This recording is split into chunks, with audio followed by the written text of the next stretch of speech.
Hello student, today I am going to explain you the remaining part of cell cycle and cell division.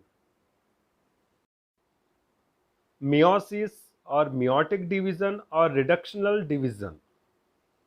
In this kind of cell division, one parent diploid cells divided into four daughter haploid cells. ये जो division होता है इसके अंदर एक जो one parent sales होती है जो कि डिप्लॉइड होती है, जिसमें नंबर ऑफ क्रोमोसोम्स के एक सेट कितने होते हैं, डबल होती है। तो जो एक पेरेंट सेल्स होती है वो फोर डॉटर सेल्स बनाती है जो कि हैप्लॉइड्स होती है, जिसके अंदर जो क्रोमोसोम्स के सेट होते हैं वो हाफ हो जाते हैं। जो डिप्लॉइड सेल्स होती है उसको 2n से डिनोट करते हैं और जो हैप्लॉइड सेल्स होती है उसको केवल n से डिनोट करते हैं।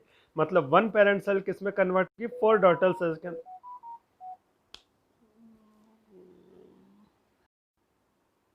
Meiosis or meiotic division, reductional division. In this kind of cell division, one parent diploid cells divided into four daughter haploid cells. इस सेल डिवीजन में जो वन पेरेंट सेल्स होती है वो डिवाइडेड होकर फोर डॉटर सेल्स बनाती है। जो पेरेंट सेल होती है वो डिप्लॉइड होती है, जिसमें नंबर ऑफ क्रोमोसोम्स के जो सेट होते हैं पेयर्स में होते हैं, जबकि जो हैप्लॉइड सेल्स होती है उसमें जो पेयर्स होता है वो क्या हो जाता है, पेयर में से एक जो क्रोमोसोम्स होता है वो नहीं होता है। तो डिप्लॉइड सेल्स को 2n के द्वारा डिनोट करते हैं और हैप्लॉइड सेल्स को n के द्वारा डिनोट करते हैं। तो इसके अंदर क्या होता है, रिडक्शन हो जाता है, क्रोमोसोम्स के जो सेट्स का रिडक्शन हो जाता है, इसलिए इस डिवीजन को रिडक्शनल डिवीजन कहते हैं। और ये जो सेल डिवीजन होता है बॉडी की जो रिप्रोडक्टिव सेल्स होती है उसके अंदर पाया जाता है। और जो मियोसिस होता है सेल डिवीजन दो फेज में कंप्लीट होता है, मियोसिस फर्स्ट और मियोसिस सेकेंड। अब देखते हैं मियोसिस फर्स्ट जो होता है वो भी 4 स्टेजेस में कंप्लीट होता है, prophase first, metaphase first, anaphase first और टेलोफेज फर्स्ट। प्रोफेज फर्स्ट, जो प्रोफेज फर्स्ट होता है 5 सब स्टेजेस में कंप्लीट होगा। इसकी पहली सब स्टेजेस होती है लेप्टोटीन या लेप्टोनीमा। तो सेल के अंदर जो न्यूक्लियस में क्रोमेटिन रेटिकुलम होता है जो कि थ्रेड लाइक होता है, तो उसमें कंडेंसेशन की प्रोसेस स्टार्ट होती है, जिससे जो थ्रेड लाइक क्रोमेटिन रेटिकुलम होता है ये कन्वर्ट हो जाता है शॉर्ट कॉइल और थिकर स्ट्रक्चर में, जिसको क्रोमोसोम्स कहते हैं। सेकेंड सब स्टेजेस जाइगोटीन या जाइगोनीमा। इस सब स्टेज के अंदर क्या होता है कि जो होमोलॉगस क्रोमोसोम्स होते हैं, होमोलॉगस जिनकी मार्फोलॉजी क्या होती है, एक्सटर्नल फीचर्स कैसे होते हैं, सेम होते हैं। तो वो जो होमोलॉगस क्रोमोसोम्स होते हैं वो एक दूसरे के पास आकर अरेंज हो जाते हैं। अब जो होमोलॉगस क्रोमोसोम्स में होते हैं उसमें एक मैटरनल होता है और दूसरा पैटर्नल होता है। मतलब एक क्रोमोसोम्स मदर से आता है और दूसरा क्रोमोसोम कहाँ से आएगा, फादर से आएगा। जिनका मार्फोलॉजिकल स्ट्रक्चर सेम होता है तो उनको होमोलॉगस क्रोमोसोम कहते हैं। ये homologous chromosome side by side arrange हो जाते हैं। तो जब ये अरेंज हो जाते हैं तो उसको कहते हैं पेयरिंग ऑफ होमोलॉगस क्रोमोसोम या synapsis.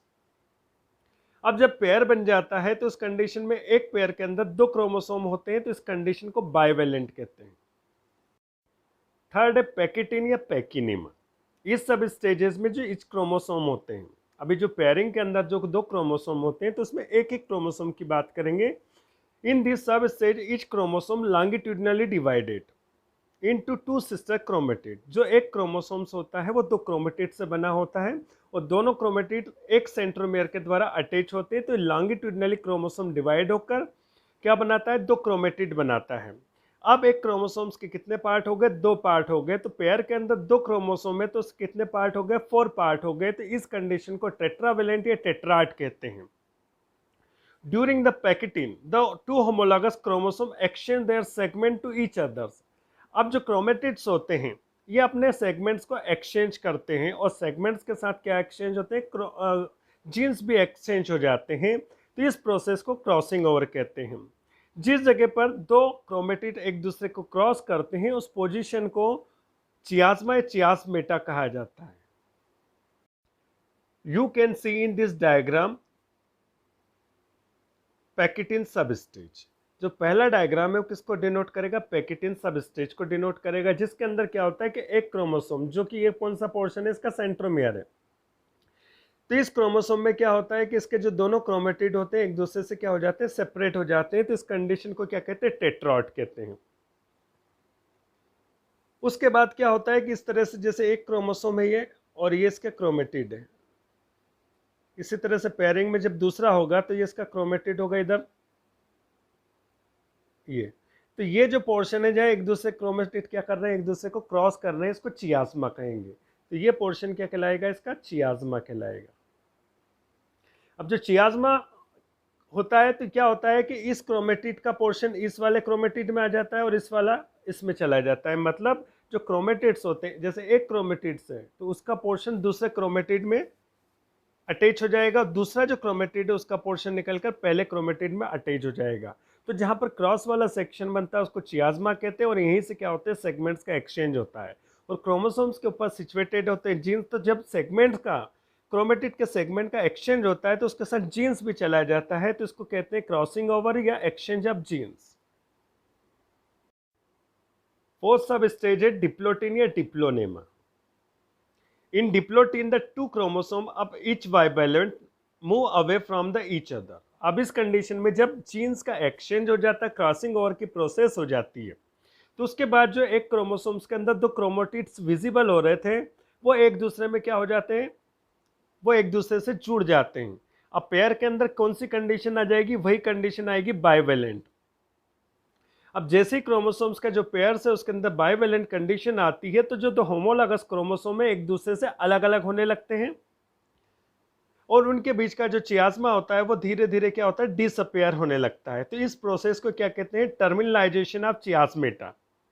The two homologous chromosomes thus the separate from each other, और चियाज़मा जैसे ही डिसअपियर होगा, मतलब वो क्रॉसिंग वाला सेक्शन जैसे ही डिसअपियर होगा तो उसके बाद जो दो होमोलॉगस क्रोमोसोम्स के अंदर जो क्रोमोसोम है एक दूसरे से सेपरेट होना स्टार्ट हो जाएंगे, क्योंकि उनके बीच में कौन सा लगने लगता है, रिपल्शन फोर्स लगता है। You can see in this diagram the sub stages of diplotene. तो डिप्लोटिन में क्या हो रहा है कि जैसे एक क्रोमोसोम है और ये इसके दोनों क्रोमेटिड है, एक दूसरा क्रोमोसोम है जो इस तरह से अरेंज है और इसके क्रोमेटिड है, तो ये जो क्रॉस बना है इसको चियाज़मा कहते हैं। अब ये चियाज़मा क्या होगा, डिसअपियर होने लगेगा। डिसअपियर होने लगेगा मतलब क्या होगा कि यहाँ जो जीन्स का एक्सचेंज होना होता है हो चुका होता है, अभी दोनों क्रोमेटिड एक दूसरे से क्या हो जाएंगे, अलग अलग आ जाएंगे। अलग अलग आने के बाद जो क्रोमोसोम्स के अंदर दो क्रोमेटिड थे तो कंडीशन क्या हो जाएगी, इस तरह से हो जाएगी, एक ही क्रोमोसोम बन जाएगा, एक ही क्रोमोसोम, एक ही क्रोमोसोम और एक ही क्रोमोसोम बन जाएगा, तो एक पेयर बन गया। तो यहाँ कितने पोर्शन थे, 1 2 3 और 4 थे, मतलब दो क्रोमोसोम्स के अंदर 4 क्रोमेटिड थे। अब यहाँ पर क्रोमेटिड्स क्या हो जाएंगे, डिसअपियर हो जाएंगे, केवल दो क्रोमोसोम रहेंगे, एक क्रोमोसोम ये रहेगा और दूसरा क्रोमोसोम ये रहेगा। इसके बाद दोनों के बीच का जो चियाज़मा डिसअपियर हो जाएगा और डिसअपियर होने के बाद क्या होगा कि ये जो क्रोमोसोम है ये ऊपर की तरफ अलग चला जाएगा और नीचे वाला क्रोमोसोम नीचे की तरफ अलग चला जाएगा। तो ये प्रोसेस कहाँ होती है, डिप्लोटिन के अंदर होती है। 5 सब stages. Diakinesis, during this stage bivalent condense further. अब जो बाइवेलेंट बने हैं उनमें कंडेंसेशन की प्रोसेस स्टार्ट होगी, मतलब वो शॉर्ट होना स्टार्ट हो जाएंगे और मोटे हो जाएंगे। इसके बाद जो होमोलॉगस क्रोमोसोम है एक दूसरे से दूर चले जाएंगे, न्यूक्लियोलस तथा न्यूक्लियर मेम्ब्रेन फिर से डिसअपियर होने लगेंगे। In animal cells both centriole travel to opposite poles. जो एनिमल सेल्स के अंदर देखेंगे मियोसिस डिवीजन, तो उसके अंदर जो सेंट्रोसोम होता है दो सेंट्रियोल में डिवाइड होकर दोनों सेंट्रियोल एक दूसरे के अपोजिट पोल पे मूव करने लगते हैं और दो सेंट्रियोल के बीच में क्या फॉर्म होने लगते हैं, स्पिंडल फाइबर्स का फॉर्मेशन होने लगता है। You can see in this diagram the 5 सब स्टेजेस। 5th सब स्टेज डाइकाइनेसिस। तो इसके अंदर क्या हो रहा है कि यहाँ पर क्रॉसिंग ओवर की प्रोसेस हो गई और क्रॉसिंग ओवर की प्रोसेस होने पर इस क्रोमोसोम में देखेंगे कि क्रोमोसोम का जो पार्ट होता है व्हाइट कलर का, ऊपर वाला जो पोर्शन है वो कौन से कलर का, ब्लैक कलर का है। तो दो क्रोमोसोम थे, एक क्रोमोसोम को डिनोट किया गया कौन से कलर से, व्हाइट से, और दूसरे क्रोमोसोम को डिनोट किया गया मतलब बताया गया किससे, ब्लैक कलर से। तो अब जब क्रॉसिंग ओवर हो जाता है और एक चियाज़मा डिसअपियर हो जाता है तो उसके बाद जब क्रोमोसोम देखेंगे तो व्हाइट कलर का जो क्रोमोसोम है उसका ऊपर का जो पोर्शन है वो तो ब्लैक कलर का होता है। इससे ये पता चलता है कि जो ब्लैक कलर वाला पोर्शन है वो दूसरे क्रोमोसोम में आया।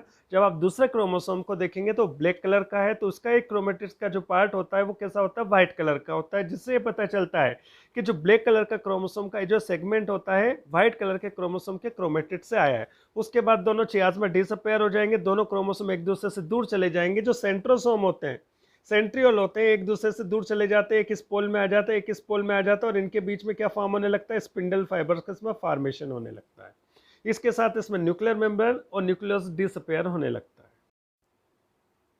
तो प्रोफेज फर्स्ट जो स्टेज है वो कंप्लीट हो गई, जो कि 5 सब स्टेजेस में कंप्लीट होती है। प्रोफेज फर्स्ट जो होती है मियोसिस डिवीजन की इंपॉर्टेंट फेज होती है। उसके बाद स्टार्ट होती metaphase first. In this stage the begin the disappearance of nuclear membrane in nucleolus. इस स्टेज के अंदर क्या होता है कि न्यूक्लियस के सराउंडिंग जो न्यूक्लियर मेम्ब्रेन होती है वो डिसअपेयर होने लगती है, साथ में न्यूक्लियस के अंदर जो न्यूक्लियोलस होता है वो भी डिसअपेयर होने लगता है। The bivalent arrange themselves at the equatorial plane in the such way that one chromosome faces one pole of the spindle apparatus and other one another pole। अब उसके बाद जो बाइवेलेंट होते हैं वो इक्वेटोरियल मतलब बीच वाले पोर्शन में अरेंज हो जाते हैं, जिसके कारण क्या होता है कि उनके बाइवेलेंट में जो एक पोर्शन होता है वो एक पोल की तरफ होता है, दूसरा पोर्शन जो होता है वो दूसरे पोल की तरफ होता है। और ये जो बाइवेलेंट के दो पार्ट होते हैं ये दोनों पार्ट स्पिंडल फाइबर के द्वारा अटैच हो जाते हैं। नेक्स्ट वन आती है anaphase first. Due to the contraction of spindle fibre the two chromosomes of each bivalent separate from each other. अब इसमें क्या होता है कि जो स्पिंडल फाइबर होते हैं उनमें एक अट्रैक्शन फोर्स लगता है, तो स्पिंडल फाइबर सेंट्रियोल की तरफ क्रोमोसोम्स का जो बाइवेलेंट पोर्शन है उसको खींचता है, उसी तरह से नीचे का जो पोल होता है वहां से भी स्पिंडल फाइबर एक फोर्स लगाता है। तो बाइवोलेंट में क्या होता है कि क्रोमोसोम के जो दो पार्ट होते हैं, एक क्रोमोसोम में दो क्रोमेटिड होते हैं, तो आधा क्रोमेटिड ऊपर चला जाता है और आधा क्रोमेटिड नीचे की तरफ चला जाता है। नेक्स्ट वन आता है टीलोफेज।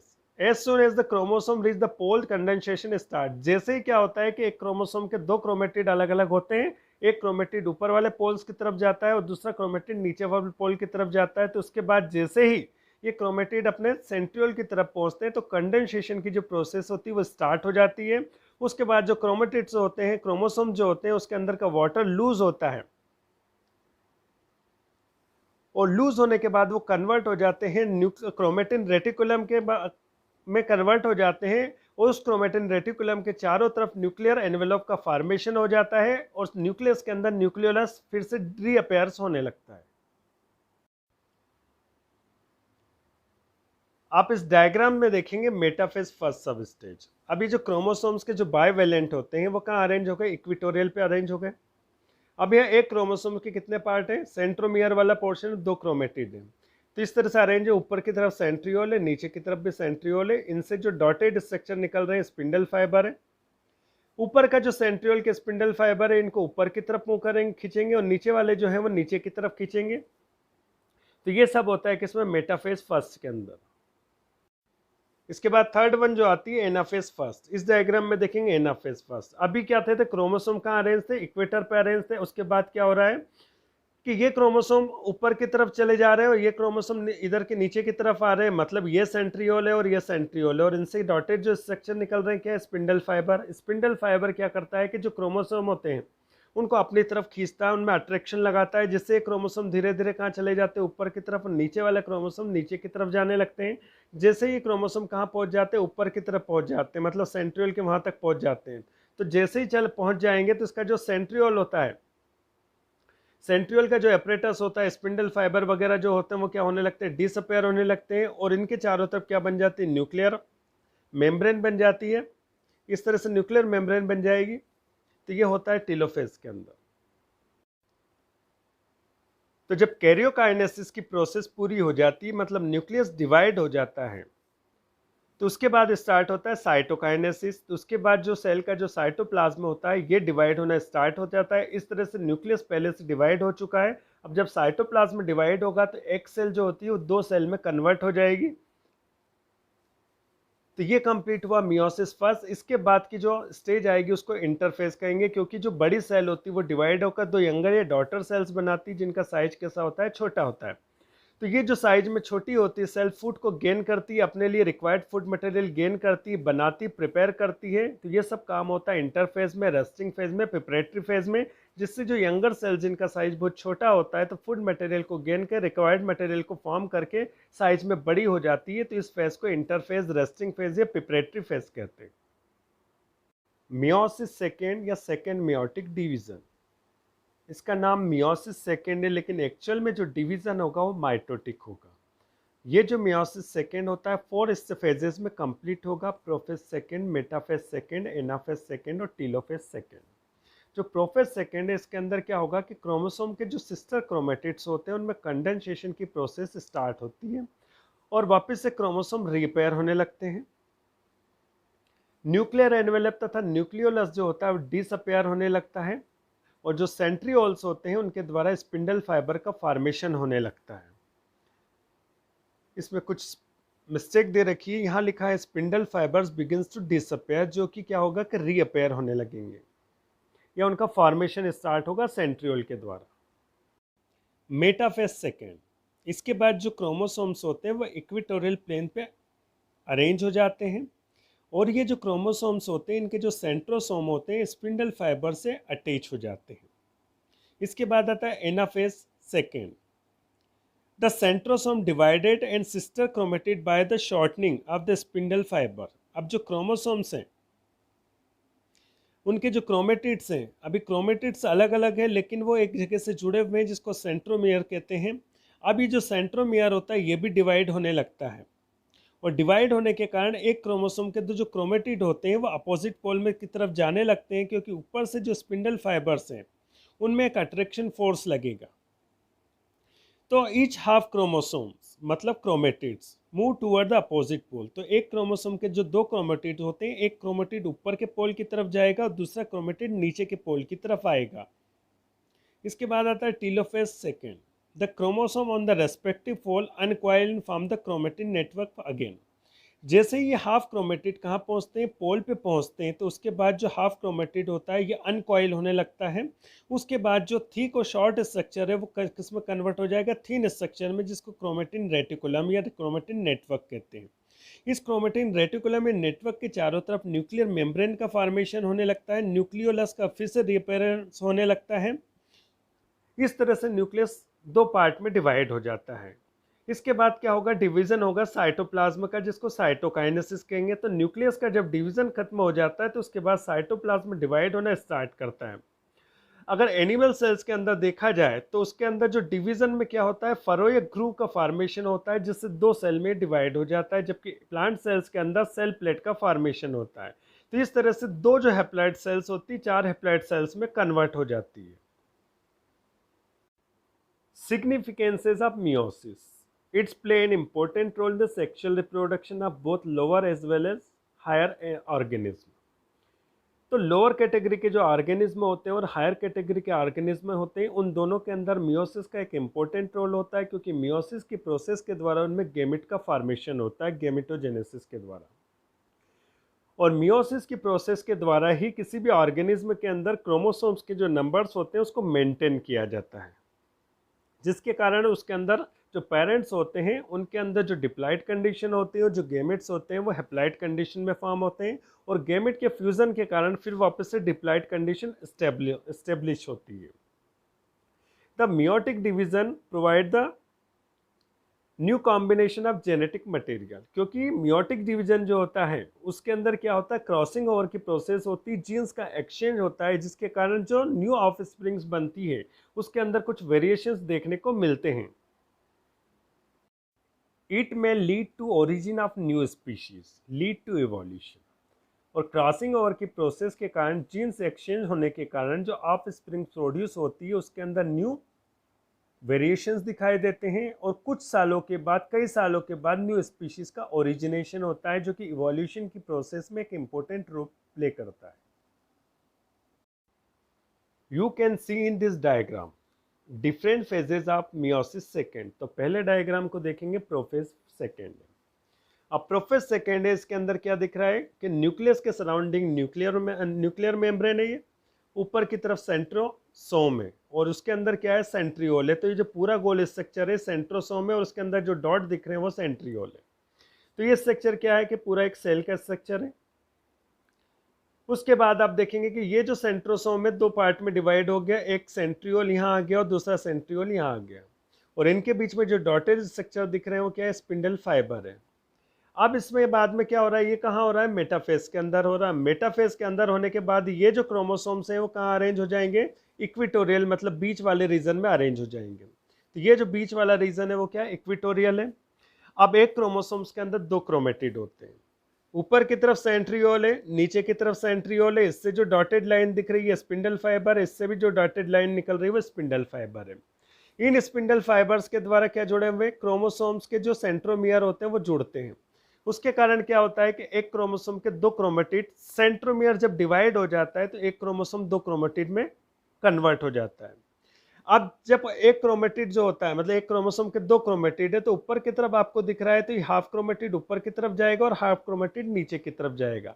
ये जो स्पिंडल फाइबर होते हैं अपनी अपनी तरफ के जो क्रोमेटिड्स होते हैं उसको अट्रैक्ट करते हैं। अट्रैक्ट करने के कारण क्या होता है कि ये क्रोमेटिड एट लास्ट में कहाँ पहुंच जाते हैं, सेंट्रियोल के पास में पहुंच जाते हैं। तो सेंट्रियोल के पास जैसे ही पहुंचेंगे तो उसके बाद क्या होगा, किसमें, यहां पर एक न्यूक्लियर मेम्ब्रेन का फॉर्मेशन होगा, यहां पर एक न्यूक्लियर मेम्ब्रेन का फॉर्मेशन होगा। मतलब न्यूक्लियस का जो डिवीजन होता है वो कंप्लीट हो जाता है। अब उसके बाद न्यूक्लियर मेम्ब्रेन बन गई तो साथ में बीच में इसमें क्या बन जाएगा, न्यूक्लियोलस भी बन जाएगा। You can see in this diagram the division of cytoplasm. जैसे न्यूक्लियस का डिवीजन कैरियोकाइनेसिस कहलाता है, तो इस तरह से क्या होता है, एक सेल के अंदर दो न्यूक्लियस फॉर्म हो जाते हैं। उसके बाद डिवीजन स्टार्ट होगा साइटोप्लाज्म का, तो इस तरह से साइटोप्लाज्म में डिवाइड होने के बाद दो सेल फॉर्म होती है। तो यहाँ पर भी एक और सेल है, ये भी डिवाइड होगी और दो सेल फॉर्म होगी। तो इस तरह से एक पेरेंट सेल से कितनी सेल फॉर्म हो गई, यहाँ पर 4 डॉटर सेल्स फॉर्म हो गई है। 4 डॉटर सेल्स फॉर्म हो गई जो कैसी होगी, हैप्लॉइड कंडीशन में। तो यहाँ पेरेंट सेल्स कैसी है, डिप्लॉइड है, जबकि जो डॉटर सेल्स बनेगी वो कैसी रहेगी, हैप्लॉइड बनेगी।